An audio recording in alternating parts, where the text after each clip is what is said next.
Think hard about these questions. Who am I? What have I done? Where have I been? What's holding me back? And where am I now? All these questions and more are brain teasers used to manipulate your mind into setting goals. Ever heard the phrase success is a journey, not a destination? The journey entails setting goals. These goals help you set long-term vision for your life. Goals equal motivation, which add value to your life. So, the question now becomes, how do I attain those goals? Simple. 1. Decide what you want your goal to be. 2. Write it down.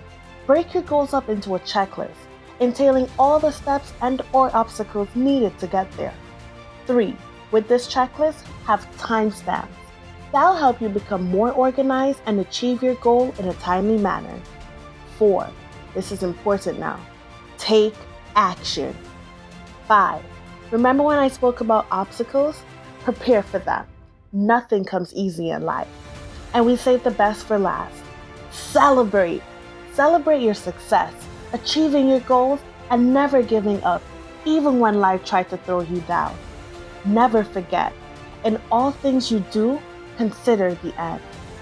The question becomes, do you want to succeed or fail? The ball is in your hands now.